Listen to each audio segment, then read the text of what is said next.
All right, good morning. It's April 21st, and we're having our fourth ATAX task force meeting since we convened back in February. I wanted to welcome everyone and acknowledge that the press and the public have been duly notified of this meeting in accordance with the Freedom of Information Act. First order of business, Nicole, if we could do a roll call of the task force members, please. Here. Here. Mr. Jones. Mr. Burns. Here. Ms. Vega. Here. Mr. Harris. Here. Ms. Simbala. You have a form? Thank you. Thank you very much. All right. So next order of business is approval of the previous meeting's minutes from March 31st. Do I hear any motion or any changes, edits, that sort of thing? Approve it. So motion made. Second. Okay, second. I do have one question. We had in the minutes that we were going to meet on April 14th, and we had to change that date, but we don't change the meeting minutes to reflect that, do we? I mean, that'd just be reflected in the next meeting. Yeah, right. And then we had to change the date. Okay. All right. So all in favor of approving the meeting minutes, please signify by saying aye. Aye. Any opposed? Okay, thank you very much. All right, next order of business, in keeping with what we've been doing with the first few meetings we've had, we've been entertaining different presentations in regards to how the 30% ATAX dollars get handled in various municipalities. And I want to welcome today, we have Soraya McKay, who is VP of Little Dog Agency. And it's the marketing agency that's been hired by Folly Beach Tourism and Visitor Promotion Committee. And she's here today to give us a presentation as to what their role is in that and how they go about conducting business with that group. So welcome. Thank you. Thanks for having me. I have a few things for y'all to look over. It's nothing super formal. I just wanted to give you guys an idea of how we do our budgeting process. And then, some of the metrics we use to track if what we're doing is working the way we want it to. And then, of course, I'll answer any questions you guys have about the process and how often we meet and all that, if you're getting into that nitty gritty at this point. Okay. So we've been working with Folly since about 2015. When we started with them, they had kind of nothing. So we built them a website. We started all their social media profiles.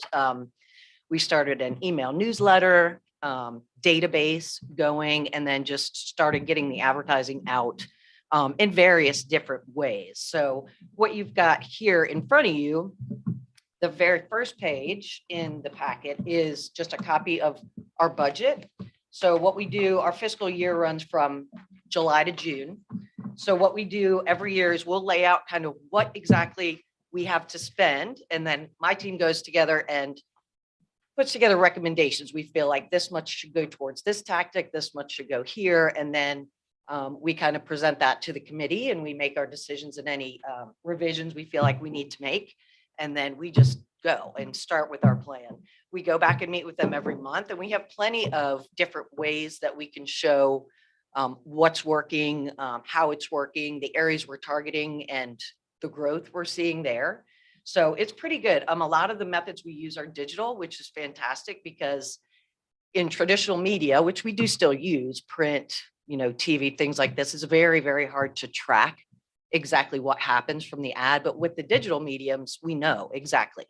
If someone clicks on our ad, we know what happened. We know when they came to our site, and we know how long they stayed on our site. So there's a lot of good metrics in there that help us, know that we're going in the right direction.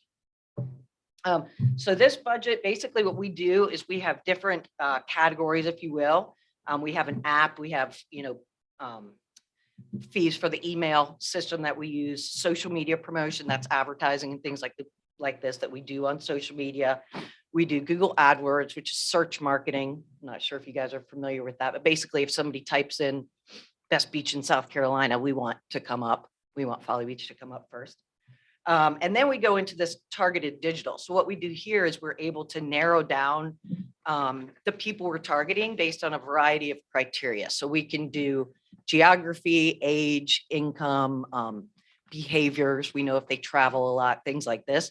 So we go into these various markets, and within the market, we narrow it down even more to where we're talking directly to people that we feel like are the best, kind of lowest hanging fruit, if you will, to convert to somebody who wants to become a visitor to Folly Beach. After that, we do some print. We do some Southern Living. We've been working with Garden and Gun, Condé Nast quite often. And then there's just little various miscellaneous things we have to keep track of, like web hosting and things like that you have to pay for. So that's kind of the whole picture. And we just, again, we adjust this. If we are buying new print ads, we'll adjust this as we go and just make sure that we're keeping the budget all in one place and that the committee always knows exactly what we're spending and where it's going. Does that make sense? Anyone have questions on the budget? Any questions, group? Okay. Thank you. So the next few pages, and I'm not going to go into great detail with these. I just wanted to show you guys some of the methods we can use to track. So, this next set is some statistics that we can pull from the website. And what we'll do is the markets we're targeting, we will keep a very close eye on them. So say, for example, we hadn't targeted Atlanta before. We'll look at how many visitors we had from Atlanta on the website before we started our campaign in Atlanta, and then we'll continue to monitor it after and just measure the growth so that we can see, okay, well, we had the growth in Atlanta for the past year has been 72%. We feel like that's a pretty successful campaign that we're running there. Does that make sense? So all these numbers are available in the back end of a website for free. It's through Google. And it's a fantastic tool. There are so many data points in here. It's super easy for us to find out where people are coming from, what they're doing when they get to the site. And it gives us a lot of good insight as to, does our site have enough information for them? Are we keeping them long enough? Are we able to convert them in some way, shape, or form? So it's really got a lot of different benefits to having all this information. The next one is just a sheet that I put together for the committee just to see the markets we've been targeting, not necessarily just this year, but over the past few years, and growth that we can see there. The CVB, we normally reach out to them and see what their top markets are just to make sure we're not missing anything big when we're laying out our target markets. And then, let's see, what's the third thing? Oh, and then this is just a little bit of information I put together. This was from our March meeting, just to show kind of year date how our targets were working so far this year. Does that make sense? So like, for example, September through February, 2021 versus 21-22, all of our website visitors were up 160%. Charlotte was up 136%, and so on and so forth. Knoxville was weird. Always is. Always is. Does anybody have questions about that? I have a quick question. Yeah. What's the goal? So you're trying to get visitors to your website, right? Mhm. And your conversion rate, you're obviously looking for something. Are you having someone trying to book off the website? How do these metrics align with your goals for the website? Yeah, that's a really good question. So we don't book through the website, and that would be really our conversion metric. So we don't necessarily have a good solid, hey, we know this person came in and booked. That's a challenge that we have addressed with the committee. We don't want to book through the website. That's a whole nother animal that we don't want to get involved in. So what we do is we'll use things like, where'd my notes go? When we are targeting, we'll use, basically the way we track our growth is we'll use a variety of different things. We'll use ATAX revenues, of course. We'll use growth in market share and, versus other municipalities in the area. We'll use web traffic as growth. So we are, in our outreach campaigns, what we're trying to get them to do is click through and come to the website. We hope that once they get to the website, they get super excited about it and they book. We don't necessarily know that, but we can track through these other methods. Is the growth of visitors on Folly growing? And if so, we can kind of, anecdotally equate it to that. Does that make sense? And then we also track like the amount of activity we have on our digital ads. We can click how many clicks they get and compare that versus like industry standards. So the industry standard is 0.08 and our click-through rate is 2.0. That's fantastic. We know we're doing a good thing. Our messages are catching the attention of the people we want to catch, and they're making that click. And then, of course, we talk to the businesses. We talk to the accommodations. We talk to the restaurants. We talk to the shops, and we just make sure, if everybody says this February has been twice as busy as last February, that's a good thing. We know that, we're kind of going in the right direction. Does that make sense? Okay, and then the very last sheet in that packet is, this is public information, so you guys can get it. I don't know if you get it all the time, but this is just the market share of ATAC money. Shows the total gross, it shows the year-over-year change, and it shows the market share. So we look at that pretty closely. Market share, I think, is a big deal because we know that Folly is a little smaller than some of the other areas. So if we are still growing our market share, that's an excellent indicator that we're going in the right direction. Our market share on Folly in 2013 was 4.65, and currently it's 6.77. So that's a really solid jump in just a few years. And then you can see just, our growth year over year. 2018, our growth from 2017 grew 9.5%. 2019, it grew a little over 8%. Even in 2020, we were still up almost a point.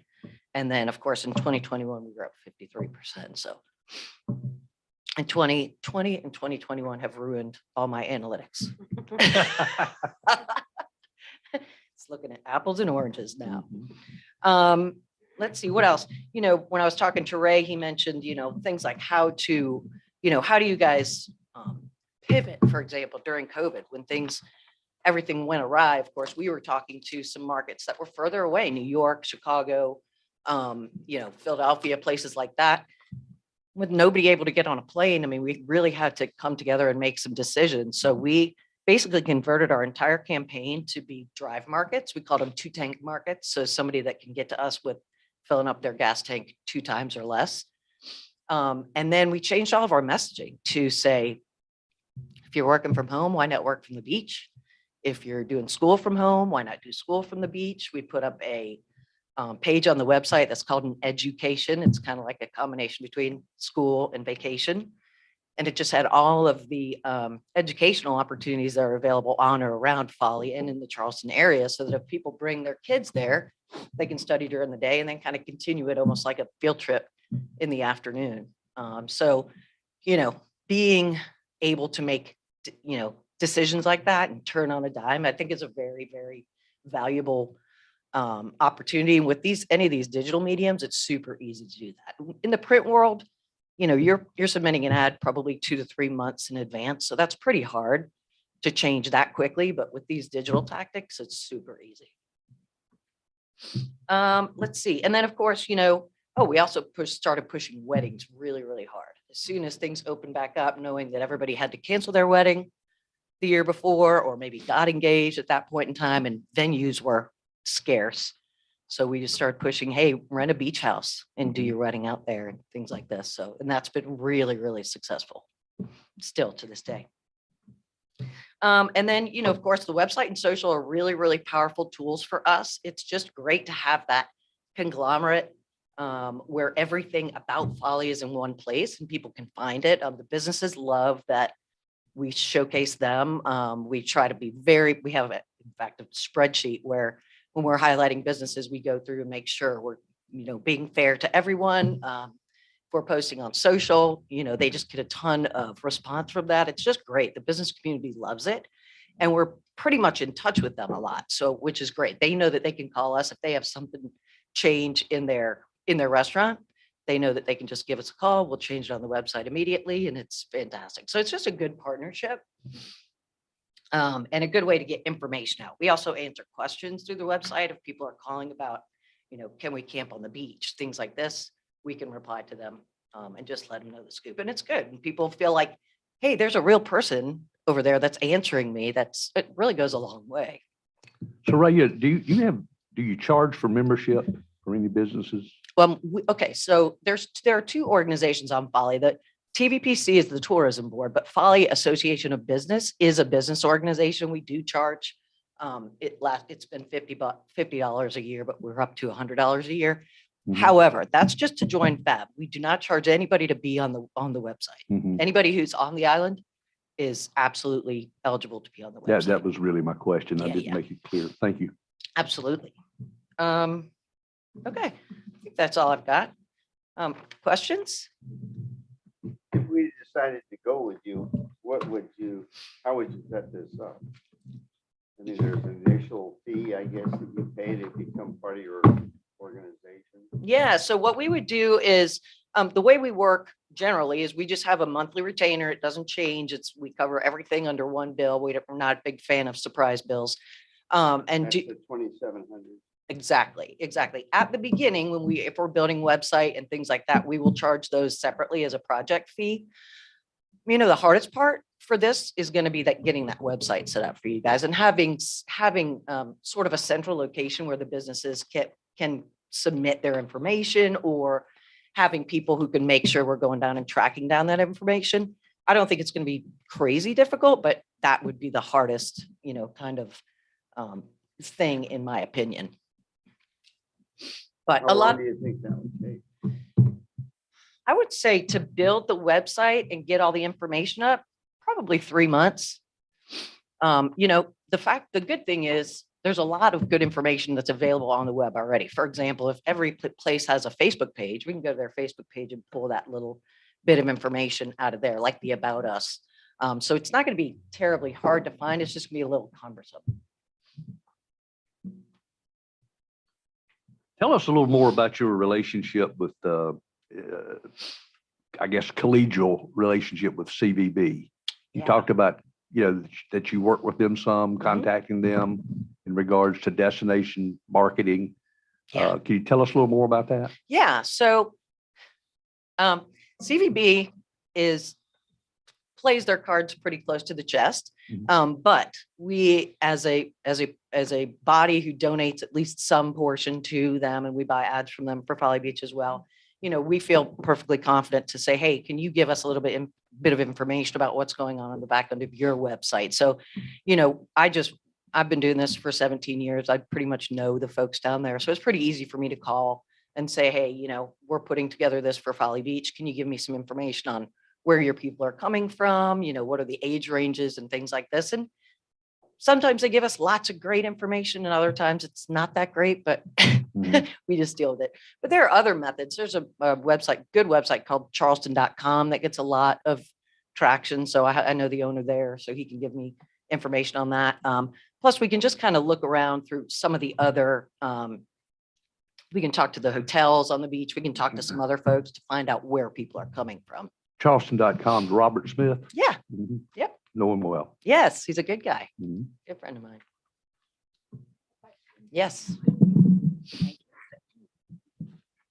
Pull up mine. So you were talking, Google Analytics is what you use for your data tracking, I'm assuming. Mhm. For some reason I can't find. I am wondering, these different municipalities, and I think they're mostly cities that y'all are choosing. Yeah. How are you coming to the decision to choose, say, like Tulsa, Oklahoma? I can see their bounce rate and the amount of time on the website is pretty low, Mhm. especially in regards to the rest of the list. So why is it that you'd be focusing on that as opposed to possibly another region? And how do you come to make those determinations in which cities you're putting a lot of your AdWord funding into? Yeah, that's a great question. Well, we'll look at what is currently happening on our website, to look for markets that say, some of it's going to be just educated discussions amongst us as a team. Hey, New York, we feel like there's probably more people in New York that should be clicking on our site. Let's put some emphasis towards that. We also try to kind of split it up to where we've got some larger markets, maybe some medium-sized markets, not a ton of smaller markets unless they're really nearby, kind of low-hanging fruit, like Greenville, Spartanburg. We'll put in there at least every couple of years just to make sure we're continuing to talk to them. But otherwise, we'll use that information. We'll use information from the CVB and Charleston.com and kind of find out. So for example, Tulsa, Oklahoma has never shown up in our stuff ever. And all of a sudden over the past year, it's like one of the top. So this year we are clearly going to target Tulsa, Oklahoma, knowing that there's already obviously some interest in Folly Beach in that market. Let's exploit that. Let's go in and make sure that everybody else knows about us. So Knoxville, we've tried Knoxville a couple different times. A couple years it worked really well. This year it didn't. We're just probably not going to talk to Knoxville next year. And just kind of scoot those dollars around. The other thing we use a lot is like once all these direct flights started into Charleston, that was a key for us. So Chicago, New York, DC is a huge market for us. Places like that and information like that that's coming up new, that factors into our decisions as well. And then of course, if we've got, for example, Washington, DC, we've been targeting them from the very beginning. They continue to be super solid and strong. So we're going to continue to talk to them. Does that make sense? Yeah. When you're basing your, what are you focusing on mostly? Your click-through rate, or are you focusing more on like site retention and going to the different links that are on the site? A little bit of both. Click-through rate is kind of our scorecard.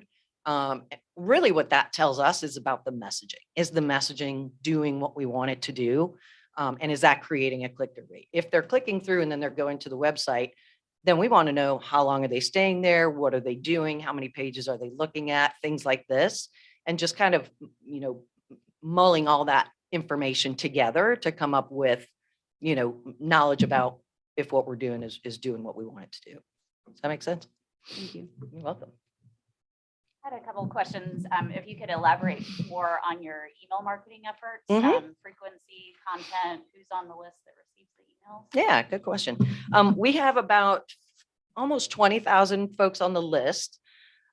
We do it about once a month. It depends on what's going on, time of year. Obviously, if it's summer, we're going to talk about, 4th of July and things like this that we know, people are interested in. They're going to fill up the hotels. Once we get towards the off season, I'm going to stop for 1 second. That's one thing I forgot to mention is we basically put almost all of our money in the off season because we know the summer is going to fuel itself. There's really no reason. We keep some things like social media and Google AdWords because those are, things that work throughout. But as far as our, heavy targeted outreach, we keep that normally between either August or September and either February or March to try to just fill up those off season. Going back to the email list, we'll do things like, it's turtle season. We'll talk about the turtle season. We'll do things like if there's a festival coming up or the farmers markets. We'll highlight a business. We will highlight some good photos, great photos from Folly. It's just kind of kind of fun. There's nothing heavy in it at all. We normally have some sort of a little headline and then just kind of a bunch of subtopics below it. It's got a fantastic open rate. We get people signing up through the website, but we also, like if we run with Southern Living, they'll run us on the web as well. Anytime somebody clicks on that, they'll send us their email address so we can add them into our list. So there's a couple different ways we can collect the email addresses. But yeah. Does Folly have some festivals and events in the off season that you Yes. heavily market? Yeah, they do. Now, so with the festivals, that normally goes through FAB, through the Folly Association of Business, not necessarily through tourism, because our charge does not really allow for us to spend our money that way. But for FAB, and here's the other good thing about it, is FAB and the tourism board are really good at working together. So they share the website, they share the social media. So we're able to, talk to both locals and visitors. We just can't spend our money talking to locals. That comes from the tourism board, if that makes sense. But yes, for FAB, we market locally, we market regionally. We put it all over the website, all over social media. We're on all the news outlets. So yeah, we do that. And we have, I think there are 4 festivals now in the off season. What are those? So there is Sea and Sand Festival. There is the Taste of Folly, which is in January. There's There's going to be a new one in September called Mermaids and Mateys. We were going to do it last year, but we had to cancel at the last minute because there was a Mermaids and Mateys. It's just going to be kind of like mermaids and pirates theme. Very family friendly, very focused on, kids or younger folks and families. Let's see, we do the flip flop drop and fireworks on New Year's Eve. And then we do the polar plunge, the Bill Murray lookalike polar plunge on January 1st. And those are great things. They put tons of heads in beds. Any other questions? You hit us with all this information. I know. On the I'm good for spur here, that. it's hard to pick and choose. I noticed that Charleston gets 20% of your hits Mhm. come from Charleston. So is that something that you continue to promote or? Yeah, I mean, it's actually interesting because normally our number one market is Charlotte, but Charleston has popped up this year as to number one. But a lot of that goes back to the festivals, people just looking for things like, what's parking like on the beach, things like that. I mean, we want to be a resource to locals as well as visitors. That's not who we're specifically going after, but we're not going to turn them away either. So, yeah, but it is interesting because normally Charlotte is above Charleston in our statistics. How do you said parking on the beach? Mhm.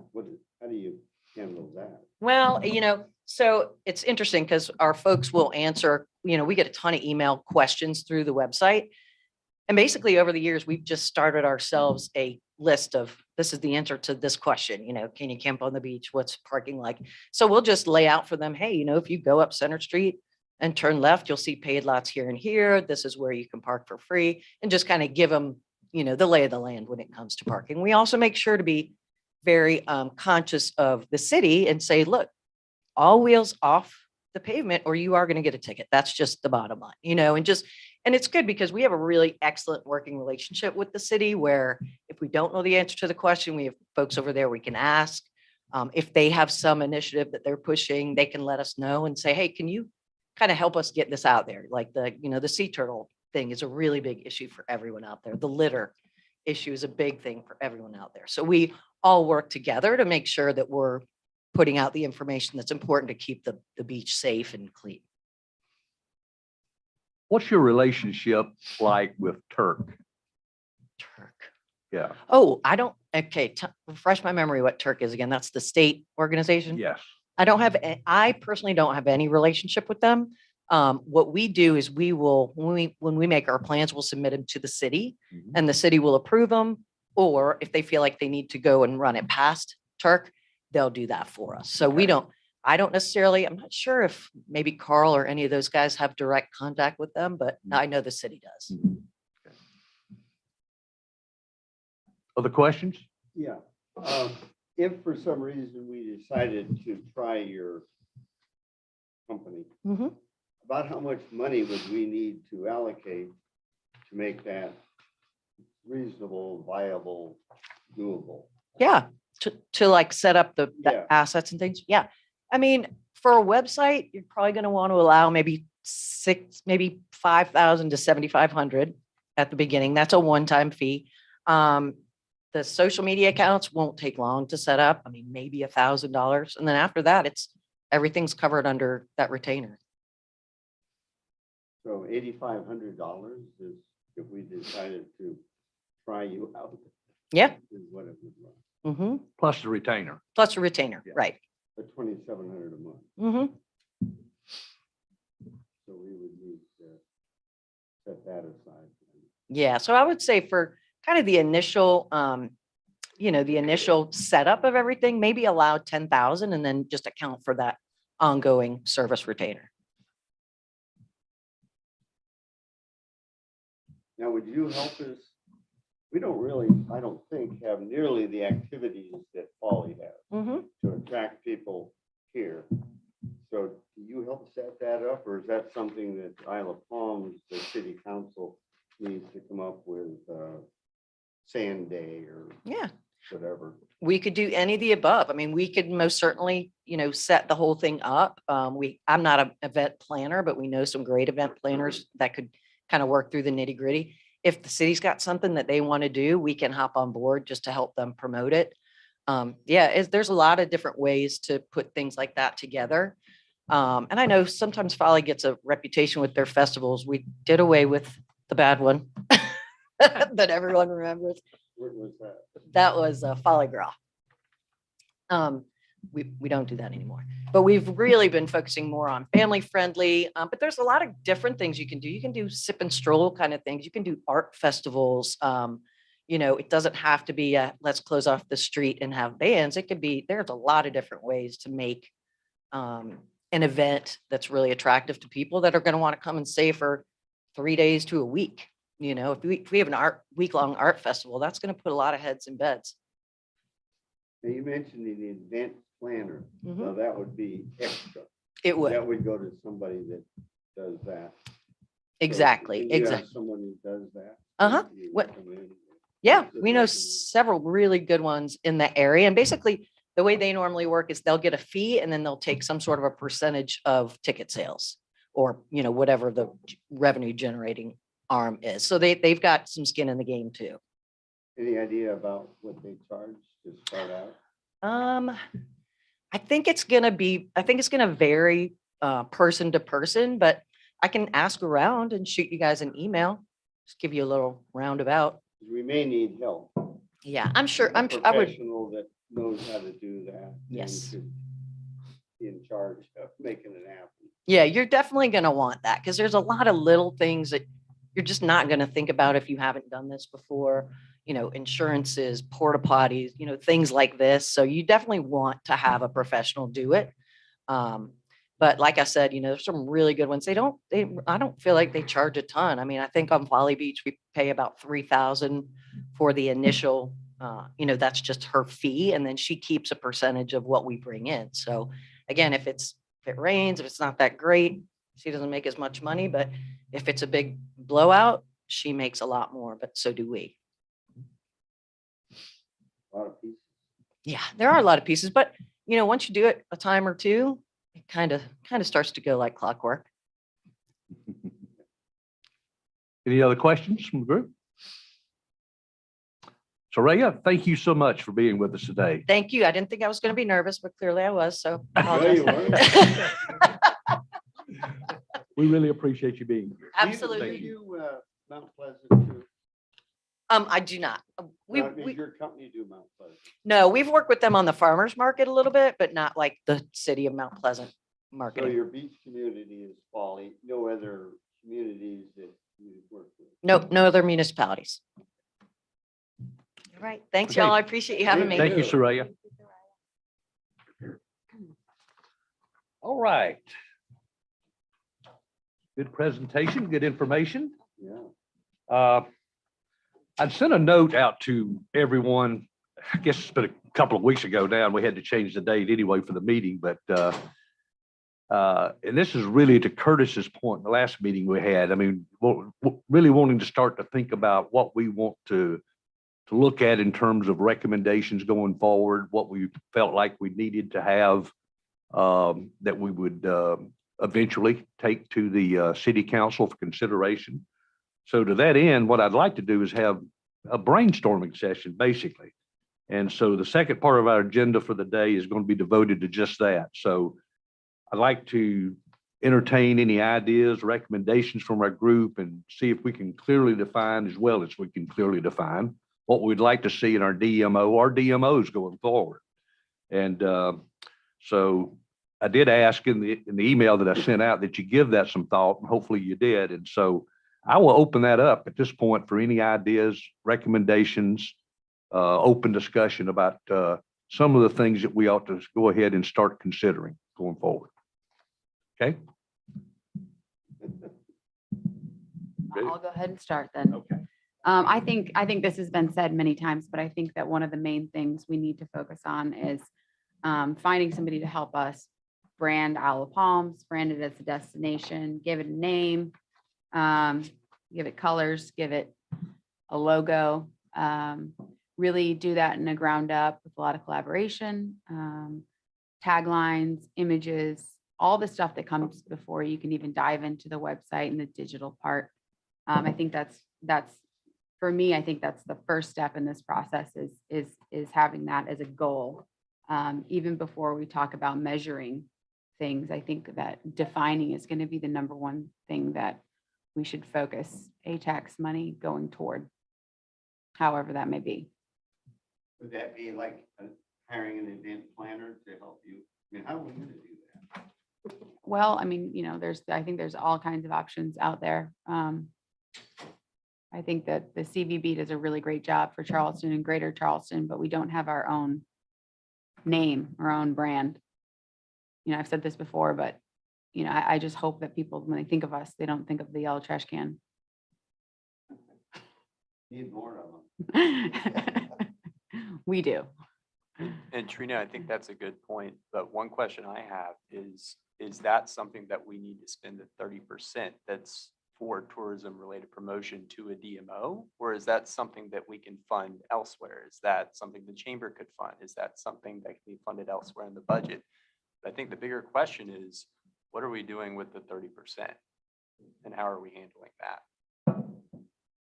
And I'd like to get clarification around the legal ruling, right, Desiree? Are we still waiting on the legal ruling? Yeah, well, it's an attorney general opinion and that hasn't yet been provided. I don't know what the status is. I don't know how long usually the attorney general takes to respond to requests for an opinion, but we haven't received anything yet. So what would the process be if the Isle of Palms wanted to set up like the Folly Beaches TVPC? What would that process be like and how long would that take? Well, that was part of the work that the ATAX committee did, just articulating what those steps would be. I guess the biggest question is if a DMO is currently available, can the city then go ahead and create our own? I think that the city would have to make an argument, if that's possible, the city would have to make an argument that what exists today does not serve the city and the city's goal in order to justify moving in a different direction. But essentially, the steps would be the city would have to create similar to like a nonprofit organization and a similar board as the one that we have currently for ATAX. So the committee that has historically reviewed the 65% of ATAX funds would have to use the same eligibility requirements to come up and appoint members to that board, similar to the TVPC from Folly. And they would be the ones that would be directing and reviewing and making the expenditures for the 30%. So it is, I think and Brayma, you may want to speak to this because you certainly were involved, a couple months process setting all that up. But I think at the end of the day, we have to figure out whether or not, from a legal perspective, I'm not an attorney, whether that could happen or not. Well, why, if it could happen in Folly, why can't it happen here? That's a great question. Why would we have to wait for legal opinion if there's precedence that it's been done? That's right. And then that is an option that the city has, for sure. So if we expanded the ATAX by bringing in a restaurant owner, bringing in the other people that are required, I think there was a list of people that have to be on there, and the restaurant owner, I don't remember what they were, but there were several things.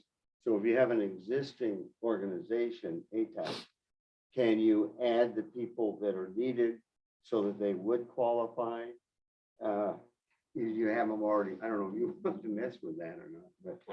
Well, what you have to do is that you set up a 501c6, a separate entity that would be a committee of, let's say, 7 people. That's generally what the numbers are. And you have representatives from hospitality, Right. lodging, cultural, and at large. And that committee would operate the whatever budget is allocated through the 30% by the city. It would be independent. In the law, it says that the 30% fund, the responsibility for the ATAX committee is approval of initial budget and then review of expenditures at the end of the year. It would be the same situation with the nonprofit managing the funds, that they would submit a budget to the city, to Ways and Means, and ultimately to the city council to vote on. They would submit a budget, as Soraya said. That budget, let's say, is approved, and that's what you see in the handout. And they then go away and operate independently for that entire year. And then at the end of the year, they submit their report for actual expenditures that were incurred per that budget. So, and in Folly's example, the TVPC has no interaction with the city, the administration, during the course of the year, except for the finance head and a staff person. All finances are run through the city, so the financial person is involved on a monthly basis, and the city assigns a staff person to sit on the committee as well, to be the city liaison with that group of residents, basically residents who represent the different aspects of lodging and hospitality and so on. And then they go away and do their thing over the course of the year. They meet monthly, they review everything with Soraya, they make decisions, and they operate their strategy. I don't know if I answered the question, I'm kind of rambling.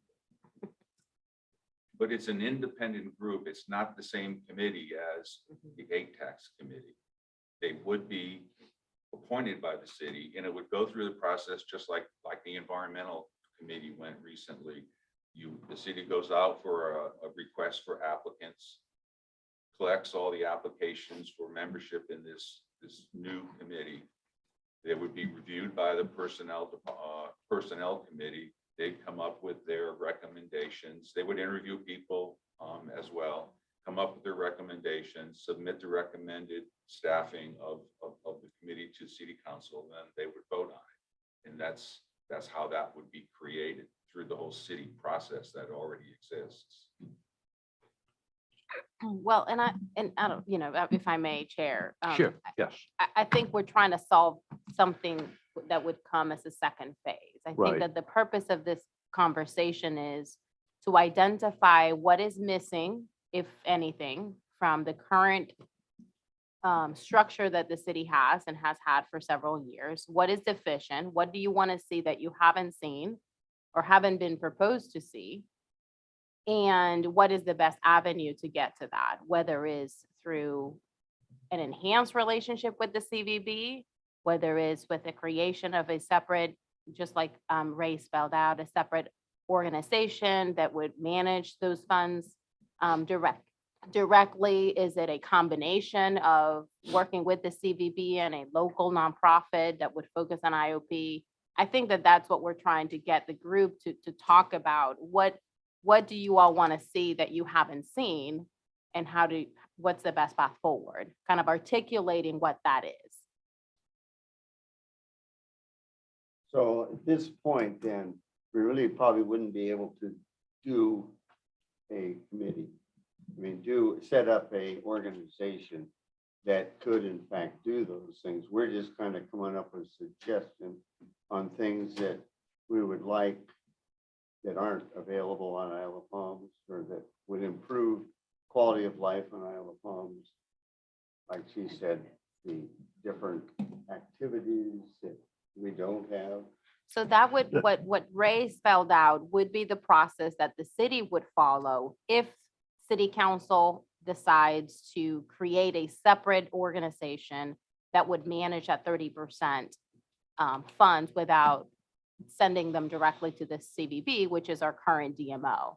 So if that's the path that ultimately what we go to, then what Ray spelled out would be the steps that we would take to do so.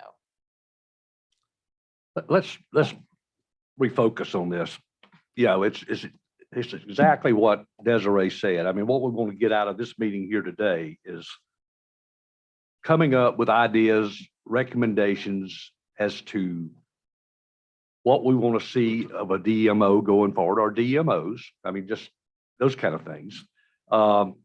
And also, what are we missing? Who else do we need to hear from? If there's recommendations on that, to entertain that as well. So, I mean, I give an example. We've had a lot of talk in the past. I know it came out of the ATAX Advisory Committee about, making sure that any DMO we have, that we have a contract. I'm just throwing that out there. Right now, there is no contract. And there's only one entity that has a contract with the DMO we use, and I think that's Charleston County has a contract, and that's one of 10 of the accounts that CVB has. So, I mean, is that something that we would want to entertain going forward, that whoever the group we choose or the groups we choose, that we have a contract? Just throwing that out there. I think we also have had a lot of questions in the past, again, coming out of ATAX Advisory Committee in regards to the way the budget is set up with our existing DMO. And is there something different we'd want to see with that, where we have a more clearly defined budget that shows what's being spent on Isle of Palms specifically?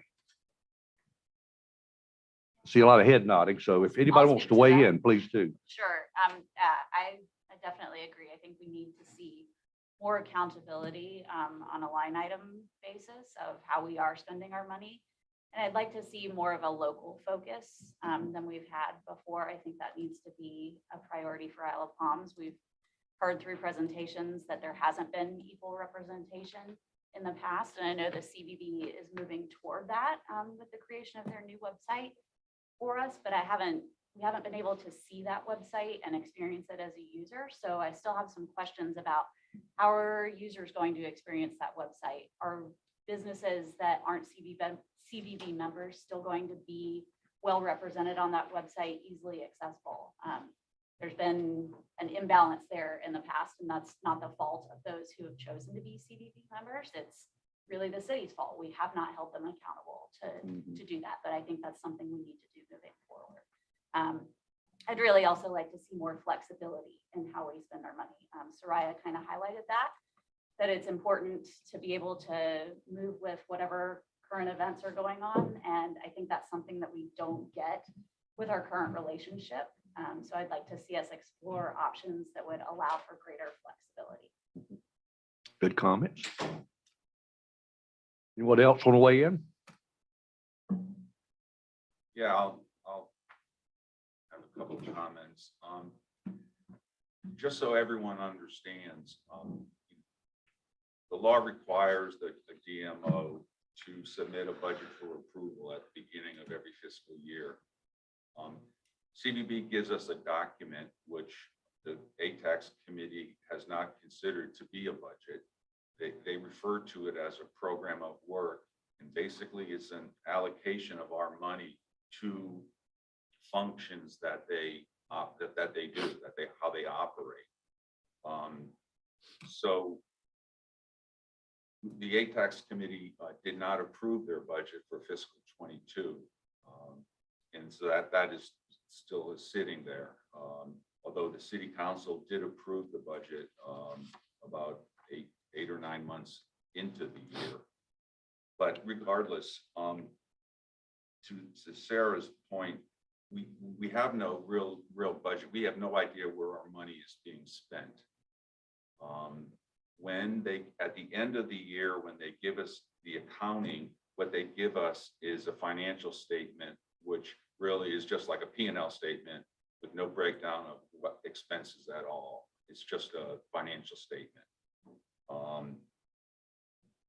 The committee has no role in approving that or anything. It's just the committee's role is just reviewing it. We've reviewed it. We've told them it's not sufficient, but they can't tell us where our money is going because the money is put into a big pot and they spend that money on their initiatives, nothing that is specifically targeted to any municipality. My recommendation, or I should say the ATAX committee made a motion and suggested to city council that they consider forming their own nonprofit DMO. The committee did that back in, thinking like maybe middle of summer, almost a year ago. That's never been, this task force, I guess, is a result of ultimately of that. My feeling is that the city deserves resident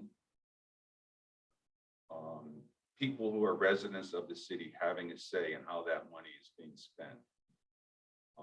Currently, we give all the money to CVB. We have no idea where it's going or what they're doing with it, and then we get a financial statement at the end of the year.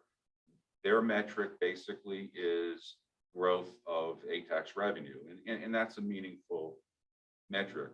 But that's really what, when you ask and you drill down, that's really what all they can really point to.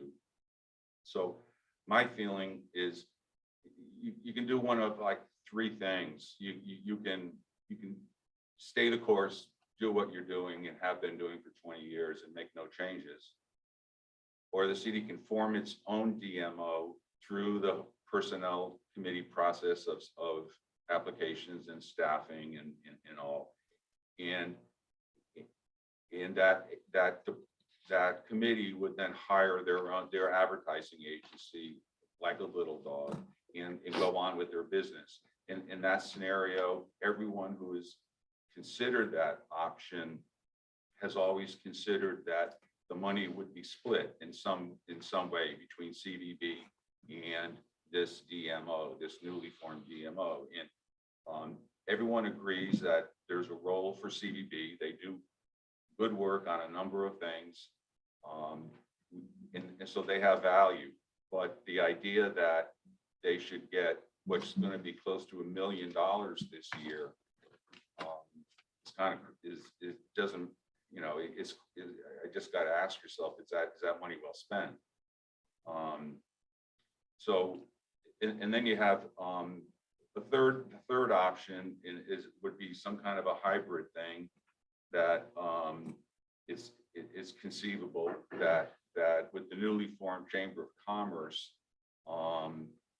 they could have a role with a nonprofit committee managing these funds. I haven't really thought it through far enough to understand, but if the city didn't want to form a committee to do this, possibly, or let's say the city does form a committee, but the committee works through the Chamber of Commerce so that those websites are compatible and in sync with one another. That's something that I'll just throw out there that if there's a way that to make that work, that might be an option people would consider. It'd be a lot quicker then. Otherwise, by the time city council does all those things, we've lost another year.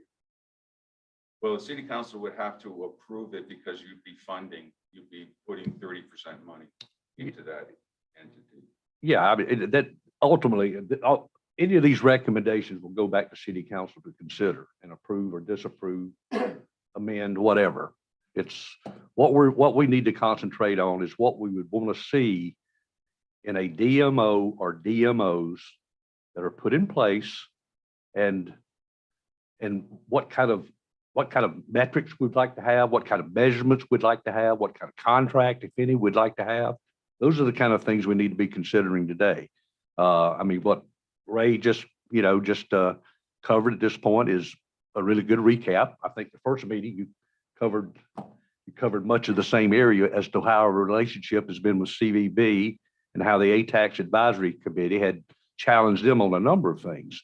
And so as we go forward and we put some things together for council to consider, we just need to keep in mind, this ought to be the type of things, the type of metrics and measurements that we would want to see in a DMO or DMOs that get our 30%, basically.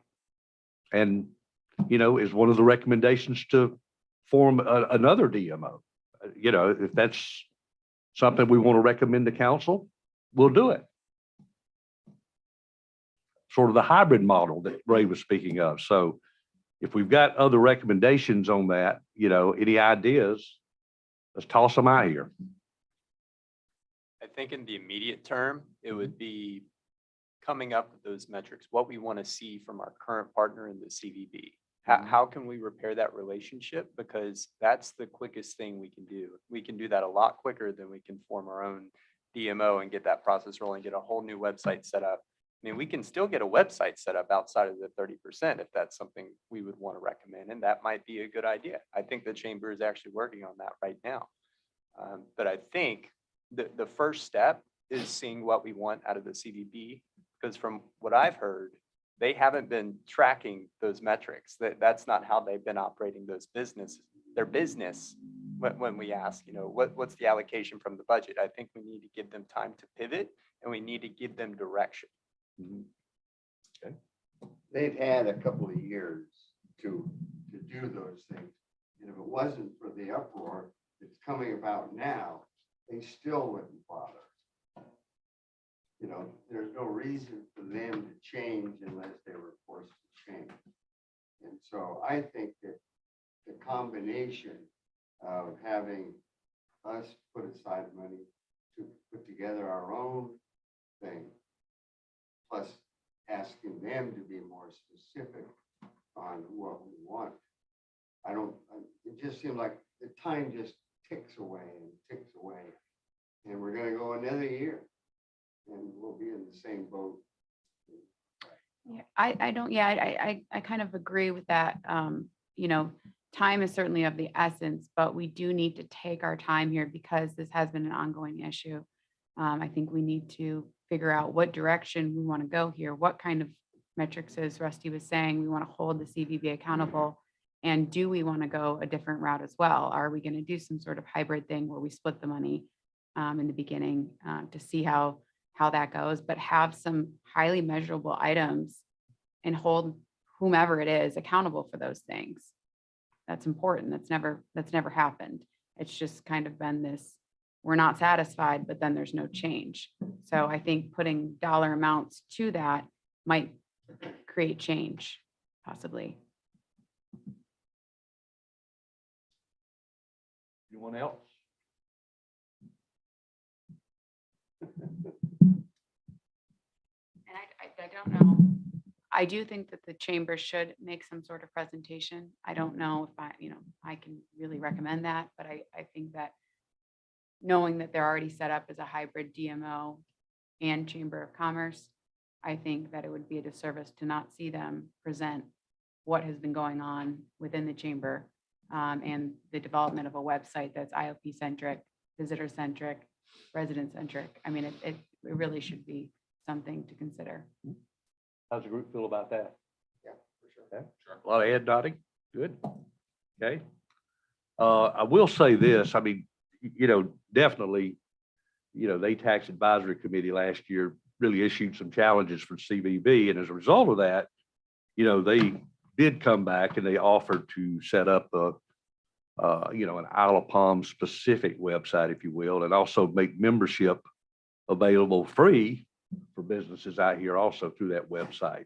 So, I mean, and there's also been some recent conversation about the way that they would approach their budget going forward. So definitely, I think their attention was gotten on that. Let's put that out there. And they're working to that end. Now, what that final product looks like, we don't know yet. We should know soon. But, this is going to be a process. And it's like we talk about, well, it's going to be another year. It's going to be another year. It's going to take some time. I mean, there's no doubt about it. They are our DMO. And unless we do something different, they will continue going forward being our DMO at this point.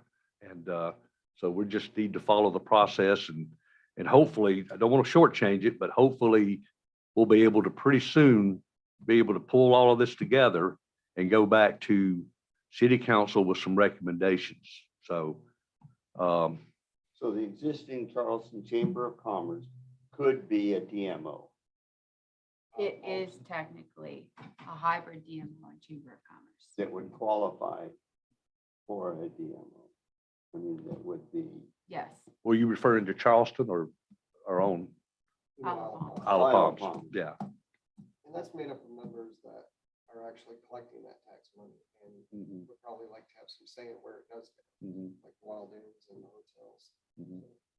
But to Ray's point, to have some sort of uh, relationship with the city, whether that's a city appointed committee that met twice a year so that they don't have all the legwork of having to do the setup of the DMO, the management of the DMO. I don't know how much extra, staff hours y'all have available, but that takes time just from experience of what we've done.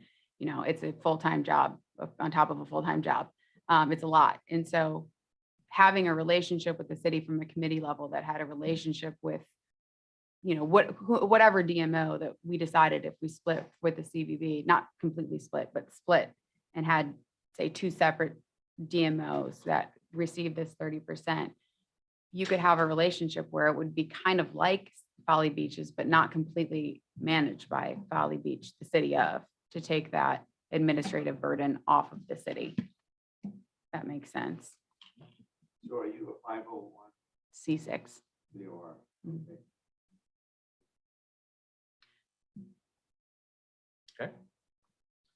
And one quick question, if we decided this hybrid model, wouldn't we be competing in the same advertising space? Wouldn't that be driving up the price of the AdWords that we would buy? Not with a good relationship Or with the would it CVB. have to be a coordinated relationship Yeah. with the CVB in order to manage that? There would be absolutely no reason to compete with the CVB. Right. That's just going to shoot ourselves in the foot and quite frankly, shoot them in the foot. Right.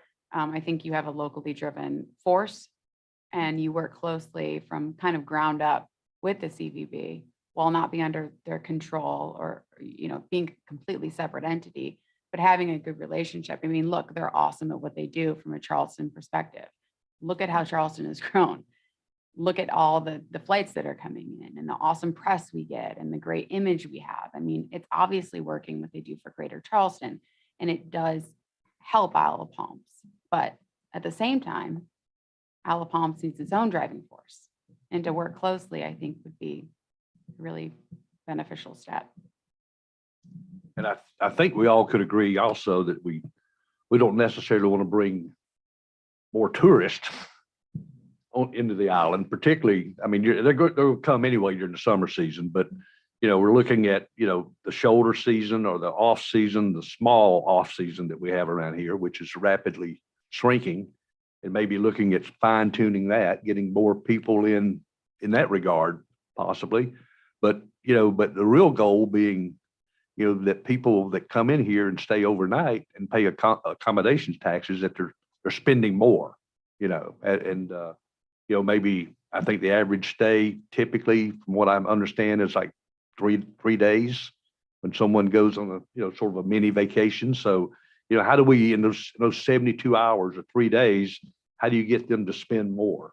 And also we want to make sure that we maintain the quality of life that we all as residents have around here. We see how our streets get clogged. We see how things get sort of uncomfortable for us, particularly during the summer season.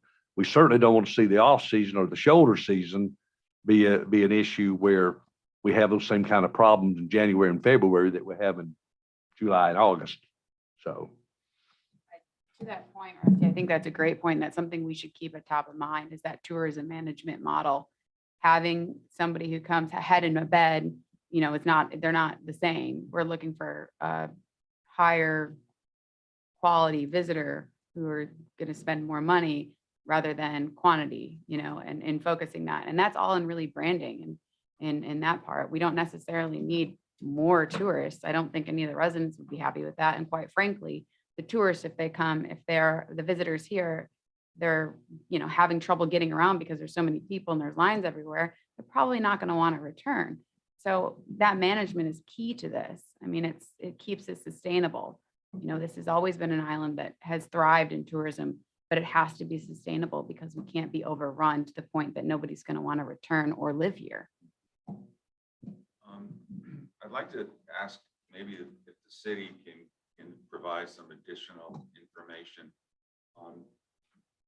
The ATAX committee saw a report that the last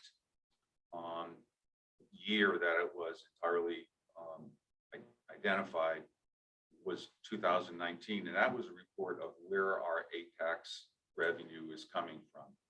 It was broken down by Wild Dunes, other hotels, short-term rental properties, and so on. Back in 2019, it was roughly 30% of the revenue was coming from Wild Dunes and the two hotels meaning outside of Wild Dunes. And 70% of the revenue was generated by short-term rentals, both owner managed as well as property management managed. So I think that's important to understand that. CVB concentrates the majority of their efforts for Isle of Palms on Wild Dunes. That if you go to their website, that's their primary focus. And so if we're going to talk about metrics associated with CVB, I think if Wild Dunes and CVB can cooperatively come up with a meaningful metric for growth of things that are important to Wild Dunes, like group sales. What were the group sales in 2020, 21, and 22, 20, what's booked for 23? Group sales are important to Wild Dunes and they're important to Isle of Palms in terms of ATAX revenue because it's primarily off-season stuff. Wild Dunes doesn't want big conventions in their busy season. They want them in the off-season.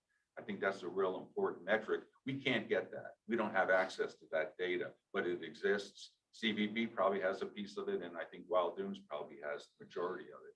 But if they can give us that information, then we can measure success of CVB's efforts for group sales. And there are other aspects that I think can be measured associated with Wild Dunes, like weddings and that kind of thing. I mean, there are other things that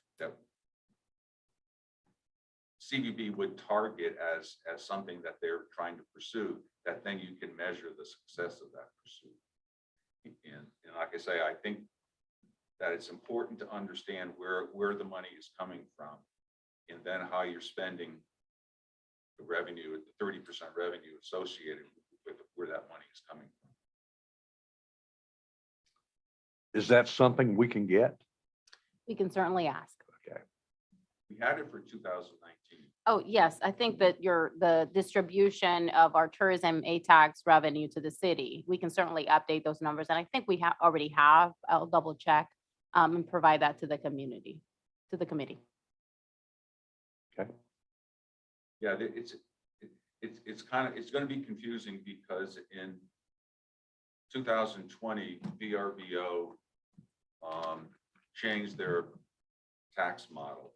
So whereas prior to that, owner operators, property managers paid the tax to the state.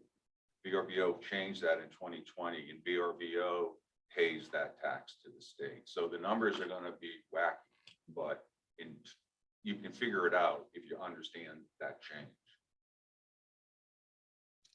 Desiree, while you were out, also one of the recommendations, actually from Trina here, is that maybe we should have a presentation from the Isle of Palms Chamber of Commerce. Now that they're getting up and going, they're having a membership drive coming up. And I think it would be good if we include them on the agenda next, and of course, I know it's all part of the record. You would see and hear that anyway, but that would be good. Okay. Any other recommendations or brainstorming ideas at this point? So I think that we're supposed to come up with things that we feel we're, I think, missing on Isle of Palms that would help Isle of Palms outside of the resort. Since 70% you say of the money coming in comes from outside. That's short-term rentals. I think we have the numbers that are within the gates and what are outside of the gates. Right. We do. And that'll be part of the schedule that Ray referenced, and we'll provide that ahead of the meeting so you can study it and ask us any questions ahead prior to that. Yeah, it would help to have it. Do we already have that in hand, or is that something we've got to put together? we do have something in hand. I think we may be able to update it with 2021 numbers, maybe Okay. year-to-date numbers. That would be helpful. I'm not sure if that part has been completed, but if it hasn't, it's something we can do. Okay, Now, you were talking, sorry. go ahead. You were talking about having the public come in and give some ideas I'm gonna get to that. on what they would, Yeah. okay. I'm gonna get to that in a minute. Any other ideas in regards to metrics, measurements, what we'd like to see in a DMO or DMOs at this point? All right, well, now I'll address what Curtis just mentioned. What I'd like to do, number one, I'd like to set a date for our next meeting, and Desiree, do you have all the committee meeting times available right there? Mhm. Right, and that's at 1:30, isn't it? 10. At 10, yeah, okay, so, yeah, I keep forgetting the times on the committees that I'm on. We can, I'm just trying to figure out a date that we can convene again that Sure. would be timely here. I don't know, what about the 12th, May 12th? So rather than 2 weeks, the third week. I mean, that's good for me. Is that good for the group? May the 12th, 9 o'clock? Okay. All right, then what I'd also like to do, and I'd mentioned this to the task force when I sent out an email a few weeks ago, that I think it's time for us now to at least have a portion of our next meeting devoted to residents who would like to speak. And we'll do it under the same format that we do with city council and committee meetings. 3-minute presentation or comments. We would limit the total comments in the aggregate to 30 minutes, and that would take up, half an hour of our agenda if we have that many speakers. And so that's what I would like to do, and I'd like to know if the task force thinks that's a pretty good idea or not. Okay, so the public would be coming in and what would they be talking about? They would be talking about this subject, basically, and they would have to sign up a day, at least a day earlier, 24 hours, I think, before the actual scheduled meeting. Yeah, 3 o'clock the day before. It's Mhm. usually, it's our regular rule. Would this allow for comments to come in from the website as well? Yes. Versus just Mhm. public? Right. And we've always welcomed written comments anyway. I don't know that we've gotten any, but, we've always welcomed that.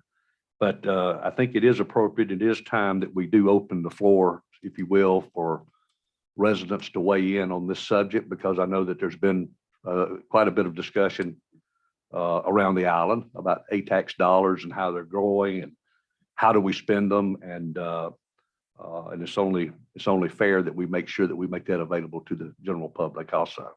So we will do that on the 12th as well. In fact, that'll be really the front part of the meeting, basically. After we approve minutes, that sort of thing, then we will open it up for citizen comments at that point. Are you gonna have the Chamber of Commerce have a speaker too? Yeah, we'll add that to the agenda, and that will probably be after citizen comments. Yeah, sort of a special presentation. Yeah. May I make a suggestion? Sure.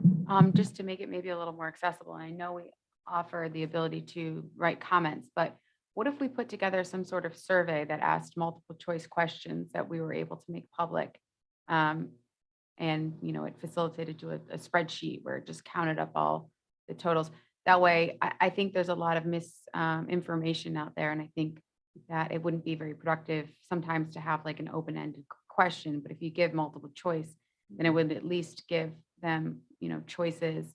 But to put something up like that together, I think would be something that would be beneficial. Good point. Well, and it certainly reaches more people than those that may be interested to come and speak to you all. Yeah, a lot of Kinda people expands it. Yeah, exactly.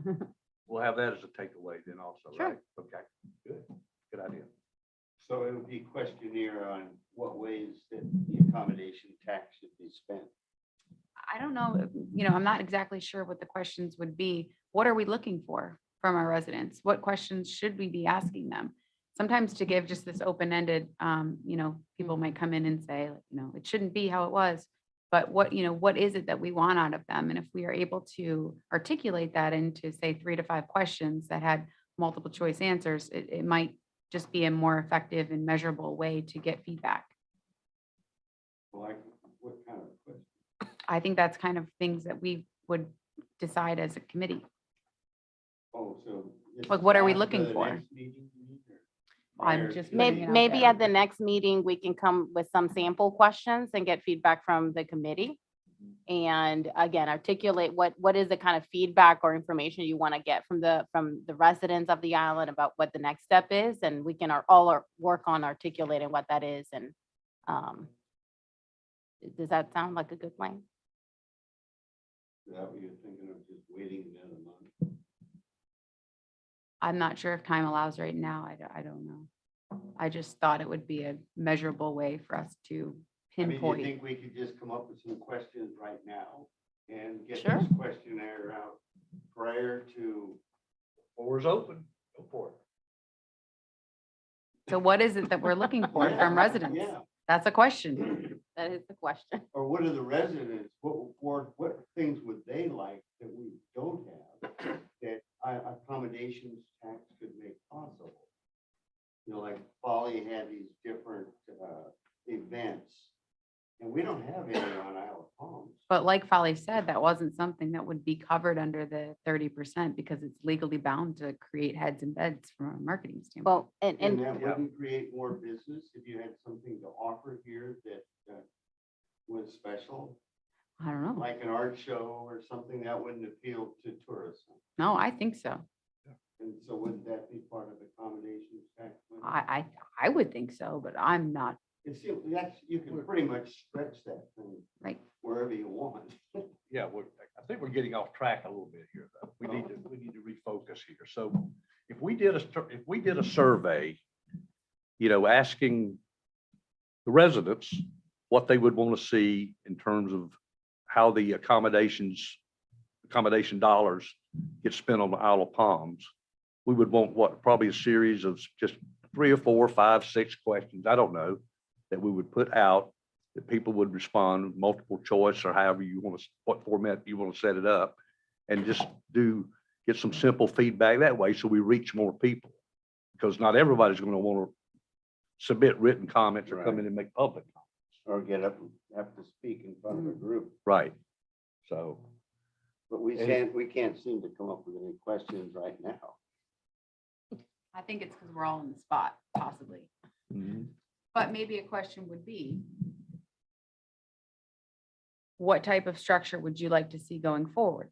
Continue with what we have? Do something different? Or would you like events? Or would you like, what kind of events would you like to see on Isle of Palms? We have the sandcastle thing, which is tied into The rec department, and Spoleto. Spoleto. And then we have fireworks. Who else? I'm all about events. but- Yeah, I mean, that seems like that's how you would get people here, if you had something to offer that would appeal to the locals as well as to tourists. And we haven't come up with it. I think, isn't that part of our job? Or is it? Maybe it's not. not really. I mean, it's not part of our job is on this task force to create festivals. If that's what you're asking. I mean, That's for the DMO. yeah, right. But So what what are we we do, suggesting to the city? Just that you form a DMO? we've already talked about a number of those things here, Curtis. But we haven't gotten to that point where we formalize that as to what our recommendation is going to be. That's what we're working towards. So now, I don't know. I think my suggestion would be that we, in terms of a survey and those questions, we ought to think about that ourselves and come prepared next time to talk about that a little bit. But we could also have staff take a stab at that too, and maybe circulate that among ourselves. And let's take a look at it, say, these are the type of questions that we think could be asked in a survey. And what do you think about this? What would you add? What would you take away? How would you revise it? And I think that would be a quicker way to approach that part of it. Yeah, and creating a survey, there's a science behind it, right? I mean, you have to be very specific about the questions. You can't assume that people know all the history and the rules associated with the use of accommodations tax, particularly the 30%. Because if you ask people, would you rather have an event or spend the money somewhere else? We may have a lot of other needs, but there are rules that regulate the use of that 30%. So we have to meet people where they are, and maybe they're not all fully informed as to what those state regulations are. So there is a science behind how to ask and what kind of questions to ask. But I think that what Katrina is saying is you want to give an opportunity for the broader community to provide feedback about the vision or, what the next step is. So that those that cannot come to a meeting and provide public comment and feedback can still have an opportunity to chime in the conversation. So we can take a stab at it and distribute it, and we can come up with what that is. But I don't think that we'll be able to, on the spot right now, come up with a survey. It would be wonderful if we could, but I don't think we're there yet. I think we all have to kind of think through exactly what kind of feedback you all need to make sure that your recommendations, you all feel support, I guess, from the community and what those recommendations to council are. Maybe we could all bring one question to the next meeting. Sounds like a good takeaway. All right, anything else for the good of the group? All right, our next meeting date So is, Rusty, before we Yes. go out, so just making sure that we have our takeaways. yeah, um, okay, From, we'll provide a schedule that shows the source of our tourism accommodations tax fund and try to get that updated to current year. Mhm. We'll have public comments at their next meeting, same rules as regular meeting, and we'll kind of talk through ahead of when we start that meeting, what those rules are for public comment, because it's just public comment. There's no conversation back and forth with the speaker. So we'll walk you through all that next time. And then we'll have a presentation from the Chamber of Commerce at our next meeting. Was there anything else that you all need before? And then we'll all come with a goal of articulating what a community survey would look like. and you would have something beforehand that you would Yes. circulate to the group that we would be able to look at, Mhm. study, and maybe help us focus on what our additional questions may be. Okay. Any other So takeaways? public comment will be before you send out the survey to everybody? Yes, Yeah, that's, Yeah. I Yes. think what you're saying. yes. Yeah. Can we check in with the CVB and see what their progress is on the IOP Website. specific website? Is there an opportunity for us as committee members to navigate our way through some sort of site that we could test out possibly? We can certainly Yeah. check. Good point. I thought they already had that done. No, it's a work in progress. The one with the business listings, but no businesses signed up to list themselves. They showed us a sample, but my understanding was that it was not functional and available to the public yet. Yeah, I think they had a screenshot of what the website would look like with just examples of businesses, but I don't know if it's navigable yet. But we can check, and if it is, see if there's an opportunity for you all to view and experience what the user would experience. That as would well. be helpful. Thank you. All right. I'd also like to see that report on the sources of funds. Where the ATAX 730. money is coming from, be it Yeah. Wild that what- Dunes or Oh, from hotels, Wild in the Dunes. gates or out of the gates or short-term rentals. Okay. And Yeah. keeping that distinguished, like inside the gates doesn't necessarily mean the hotel managed, like Mhm. It's we need to separate. know that It's difference. separate. Yeah. We should Yeah. even delineate that on the thing, because The sometimes people original get report did confused. that. It did. Okay, great. Any other comments? All right, we've got our next meeting date set for May the 12th at 9 a.m. right here. And do I hear any motion to adjourn? Any second? Second. All right, all in favor, say aye.